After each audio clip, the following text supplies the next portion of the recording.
We all heard the magic of hepatitis C cure and wonder whether we're going to have hepatitis B cure or not. So I've talked about the efficacy and limitations of current treatment. And so everyone is trying to say, well, what does it mean when we talk about hepatitis B cure? There are idealists who would say that, well, cure means that we eliminate every trace of virus, including the cccDNA and integrated DNA, and the liver should return to normal. So we get rid of all the inflammation, reverse all the fibrosis, we eliminate the risk of liver failure and liver cancer, and if they ever get exposed again, they have immunity, and if they get immunosuppressed, there's no reactivation. Now, is that ever going to happen? Well, it's reality versus fantasy. I think that would be a dream, and that probably is not going to be true. There are a lot of barriers to eradicating hepatitis B. I won't go into the details about the life cycle because you all know it. We recognize that the presence of the cccDNA is the Achilles heel for hepatitis B. It has a very long half-life, and current treatment really doesn't do too much to the cccDNA. It's also being replenished within the hepatocyte. It's not just dependent on the entry of new virus, but also recycle back from the cytoplasm back into the nucleus. We know that in addition to the cccDNA, hepatitis B DNA can be integrated into the host genome. It's going to be very difficult to imagine how any treatment can remove that from the host DNA. I've shown you very limited data on impaired immune response to hepatitis B. So there are a lot of barriers that we need to circumvent. And therefore, I think a sterilizing cure is just not possible. Well, at least not, I can't imagine that I will live long enough to see that happen. And therefore, everyone is saying, well, maybe we go for the next tier, which is a functional cure. But what does functional cure mean? Well, right now, the focus is really eliminating hepatitis B surface antigen. So we can actually get hepatitis B surface antigen to go from positive to negative with seroconversion to antibody. That would be great. But even when we talk about S antigen loss, there are actually two schools of thought. On the one hand, some of my colleagues would say that, well, we actually want to restore the patient as if they had a transient acute hepatitis B with recovery. I personally think that that is going to be very difficult. Much more likely, what we're going to strive for is really achieve a state which is similar to people with chronic hepatitis B with either spontaneous or interferon or nuke-induced S antigen loss. And the difference between these two scenarios is really dependent on, in this case, you have little or no residual liver damage and no increased risk of liver cancer. On the other hand, here, in patients who've been chronically infected for a long time, even when they achieve S antigen loss, they still may have some liver fibrosis, and the risk of liver cancer, although it diminishes over time, is not completely eliminated. And even to achieve this, I think is at least another 5 to 8 years before we get treatment that can consistently help us get there. So in the meantime, what we would also like to be able to see is whether we can get more patients to stay as inactive carrier state off treatment and not require lifelong nuke therapy. So if we choose S antigen loss as a major definition of HBV cure, we have to ask ourselves, is it really a meaningful endpoint? When the surface antigen becomes negative, does it mean that the virus replication is shut down? Well, it's yes and no. When we talk about nukes, when we talk about interferon, and we get to S antigen loss, in general, that's associated with undetectable HBV DNA in the blood. But we know that undetectable HBV DNA in the blood does not mean that there's no virus, because there's still virus in the liver, and when these patients are immunosuppressed, the virus can become reactivated. But as we now get into new modalities of therapy, where the treatment is actually not necessarily targeting virus replication, but just stopping S antigen production or stopping S antigen release, does S antigen loss really mean that the virus replication is shut down? It may not be, because it depends on the mechanism of action of the drug. The second question that we have to ask ourselves is whether S antigen loss is associated with increased incremental improvement in clinical outcomes. Because we know that with just suppressing HBV DNA, we get improvement in clinical outcome. And some people argue, well, do you really need to get rid of S antigen? Does it really give you more benefit? Well, it does seem that you further reduce the incidence of XCC, although mortality and liver failure, so far we don't see a lot of evidence. And I'm going to show you some data to support that. But a more important thing is also, is S antigen loss durable? And when you talk about drug development, is S antigen loss itself sufficient, or do you actually need to see seroconversion to anti-IS? And I think that the current data suggests that if the S antigen becomes negative and you repeat it again 6 months later, S antigen is still negative, it's in general quite durable, and you don't necessarily need to have S seroconversion. So this is actually data from Hong Kong, from Henry Chen and Grace Wong's group, where they look at a lot of patients being treated in Hong Kong, patients who receive NUC, and they have suppressed DNA. So if they have suppressed DNA, it will be in this dotted line. If they don't have suppressed DNA, it's in the solid line. And for the patients who become surface antigen negative, it is in this line below. So you can see that compared to the patients who just have suppressed DNA but remain S antigen positive, those who become surface antigen negative have lower risk of liver cancer. But if you look at decompensation or liver-related mortality, you don't seem to see an incremental benefit. But I think we might need to have longer follow-up before we see that. But what about durability of S antigen loss? So multiple studies put together show that if it is S antigen negative on at least 2 occasions, separated by 6 months, even after long-term follow-up, up to about 10 years after surface antigen loss, you get about 95% durability. So that's pretty good. Now, is surface antibody seroconversion necessary? Well, I think that's not necessary, because at the time of S antigen loss, only 30 to 50% of patients will have simultaneous detection of surface antibody. And actually, even if you follow people out to 10 years, only about 80% of them have seroconverted to surface antibody, and yet they're not flipping back to surface antigen positive, indicating that the seroconversion to surface antibody is a good thing, but it's not necessary to maintain durable S antigen loss. This is an important thing for people in drug development, because if the endpoint required by FDA is that you must have surface antibody, you could be waiting 10 years, and the drug trials will never be completed. So another question that we have to ask ourselves is, are the assays currently sensitive enough? Because again, we know that undetectable doesn't mean that it's completely gone. And I would say that the current assays certainly can have further improvement in sensitivity. Most of the assays now can detect down to 0.05 IU per ml. Undetectable does not mean that it's completely gone. And it is possible that some of the surface antigen may also be bound in immune complex with surface antibody. But does it really matter? Can the current assays detect all the common S variants? Well, if it is a polyclonal antibody assay, you use polyclonal antibody for capture and detection. In general, yes, but some of the rare variants, maybe not. And does persistence of surface antigen equate persistence of transcriptionally active cccDNA? So this is a new issue. Well, we were hoping that if we get surface antigen to become negative, that'll be good. But on the other hand, we now learned through the siRNA study that sometimes persistence of surface antigen does not necessarily mean that it's coming from cccDNA. So what does it really mean? I'm going to really show you the data. But I would say that the current surface antigen assays, even though they're not perfect, they're probably pretty good. They're standardized, they're widely available, they're cheap. And all those studies that we've heard about just now, showing that S antigen loss is associated with improvement in clinical outcome, are really based on current assays, not on futuristic assays. So even though they may not necessarily mean that it's completely gone, it's a good thing.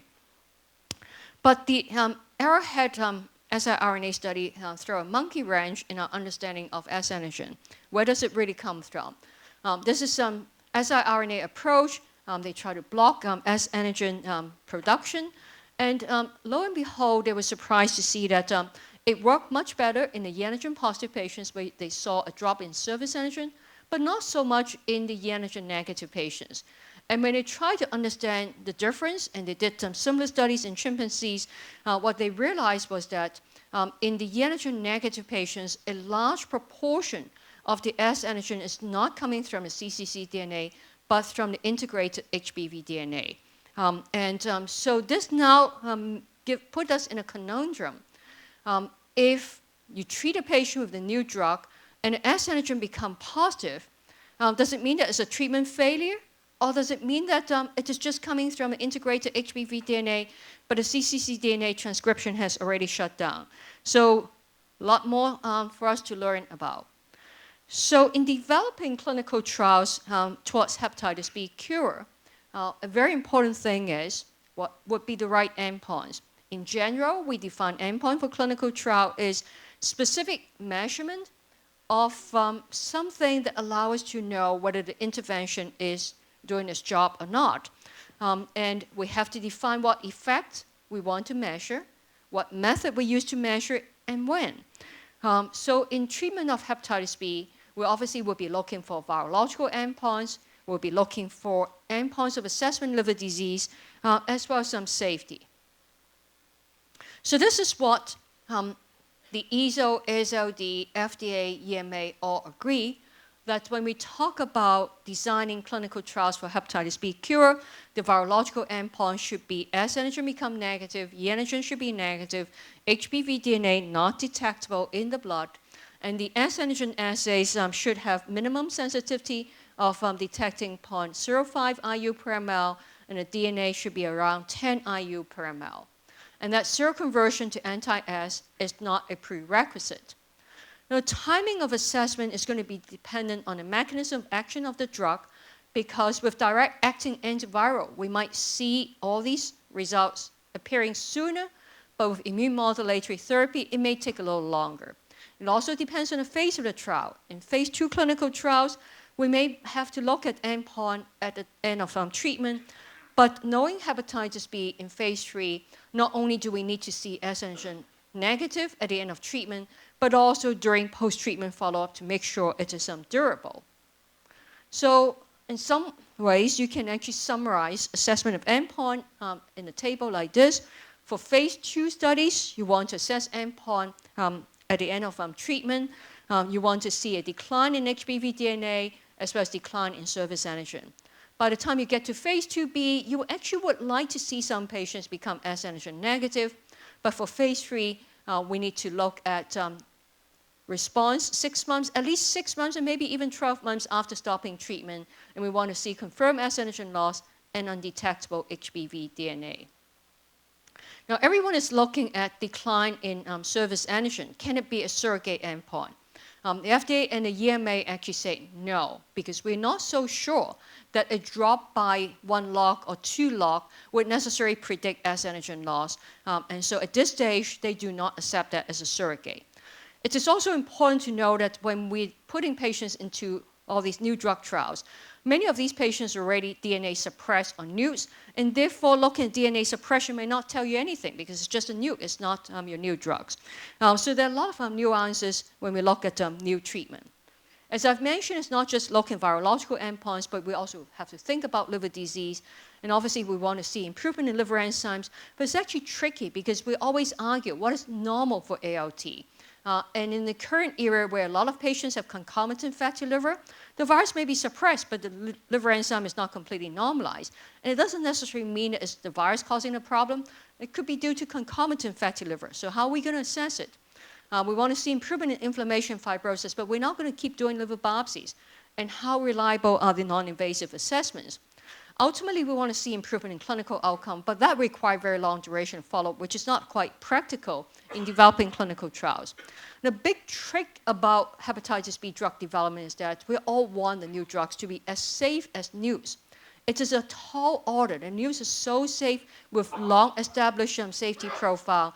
And if we would not accept new drugs to have a little bit more side effect than the news, we might kill a lot of drugs. So this is going to be really, really complicated.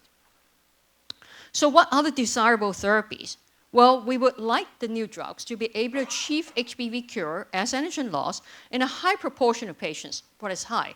Well, many people say 30% S antigen loss after finite duration of therapy, regardless of genotype, regardless of E antigen status, and the stage of liver disease. They need to be very safe. It needs to be finite duration, preferably 1 or 2 years. Very easy to administer, affordable, and accessible. This is, again, a dream, because all new drugs are going to be a lot more expensive than existing drugs. Now, how do we achieve that? There are many different approaches, because we now have a much better understanding of the hepatitis B life cycle. We can develop entry inhibitors, and we know that particularly for Delta infection, the studies are going to phase 3 clinical trials. We can inhibit viral transcription using siRNA antisense as well as ribozymes. We hope that we can silence cccDNA. We still don't have anything in clinical trials at this stage. There are a lot of core assembly modulators right now, and I'll go talk about it. And we certainly have heard a lot about polymerase inhibitor. There's actually a new class of drugs, RNase inhibitors as well. And there's some drugs that specifically block release of the virus. So this is how we think about it. First, we suppress virus replication, and we have a choice of different groups of drugs. Then we hope that we reduce S antigen production. And finally, we hope that we come in with immune modulatory therapy to boost the immune response. But we actually are not 100% sure that we should be doing it in stages, or whether we should simultaneously start 2 or 3 different strategies together. And some of the immunologists argue, well, maybe if you do a good enough job with the first 2 stages, the host immune response will recover on its own, and you don't need immune modulatory therapy. So at this stage, there's still a lot of unknowns. So let me show you a few examples. This is siRNA approach, or antisense. So the first group of siRNA originally developed by Arrowhead, they target the 3' terminal end. And that subsequently turned out that this is not good, because a lot of integrated HBV DNA do not necessarily have this 3' terminal end. And so now the target is really to have multiple targets. But what the siRNA does is basically you block the RNA transcript, so you actually prevent HBV DNA replication. You also reduce viral protein production. And what happens? Well, this is just one example. This is presented in Boston a few weeks ago. And what they show is that you actually get quite a steep drop in S antigen production in both the E antigen positive as well as in the E antigen negative patient. This is just after a few doses. And what you do see is that after a while, the S antigen level does go back up. But in this particular case, it worked just as well in the E antigen positive and in the E antigen negative patients. There's some side effects concern, because they did have platelet decrease, and in some instances, quite substantial platelet decrease. But there are other approaches. This is the J&J approach, where you can actually see also quite a steep decline in S antigen. And this is just with several 3 subcutaneous doses. And here, you actually see a progressive decline even after stopping treatment, with no rebound during the short-term follow-up. So these are quite promising approaches. Obviously, too early for us to draw any conclusion. Well, what about the capsid assembly modulators? So these might work through many different mechanisms. You know that the DNA, the pregenomic RNA, needs to be packaged into the core particle from which the HBV DNA is transcribed. So the capsid modulators can result in 2 different types of core particles. One is aberrant, which then gets disintegrated, or it could be empty so that they don't package the pregenomic RNA. In both instances, you impact HBV DNA replication and export of variants, but it might also, in higher doses, block the recycling of the capsids back into the nucleus, as well as block disassembly of the core particles so that it doesn't actually enter the hepatocyte nucleus. So it can potentially have multiple mechanisms of action. How well do they work? So this is one example in which it is used in combination with entecavir. And here in the orange line, you see that it suppressed the virus DNA more than with entecavir alone. And same thing, it also suppressed the HBV pregenomic RNA a little bit more. And there are multiple compounds in this group in development. You can actually also combine it with other drugs. So this is another example in which you actually have triple therapy. So in this case, you actually have the siRNA plus the co-assembly modulator plus a nuke. And what you can see is that there's quite a substantial drop in the S antigen level, and as well as here you show actually individual patients. And with a very short duration of therapy, they saw as much as 1.5 log decline in surface antigen in both E antigen positive and E antigen negative patients. So we all think that we're going to need combination therapy, and some of these companies are already getting into double as well as triple therapy. Well, finally, what about immune modulatory therapy? So far, it's been quite disappointing. We haven't actually seen much dent. So this is one approach, toll-like receptor 8, in both E antigen positive as well as E antigen negative patients. So these waterfall plot looks very impressive, but if you look at the y-axis scale, this is looking at 0.2 log decline, 0.3 log decline. So they're really not all that impressive in terms of S antigen decline. But another approach, which is actually interesting, although the study was done in Japan, the vaccine is actually made in Cuba. It's a nasal vaccine that contains both the surface antigen and the core antigen. There are two groups of patients, one with chronic hepatitis B on nuke, and the other group who are not receiving any treatment. And you see both an S antigen decline, as well as in some of these patients, actually quite a robust surface antibody.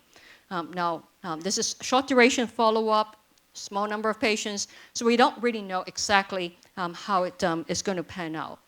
So finally, where are we now in terms of hepatitis B cure? Right now we are here. We can get a lot of patients with undetectable HBV DNA on nukes. What we hope is that we can get a lot more patients off treatment and are able to maintain the inactive carrier state and perhaps even S antigen loss. And ultimately, this is where we want to go. But it may take a long, long time. And if we actually get a lot of patients here, we'll be quite happy. So a lot is happening, and I'm sure that a lot will continue to happen in the next few years. So stay tuned, and thank you.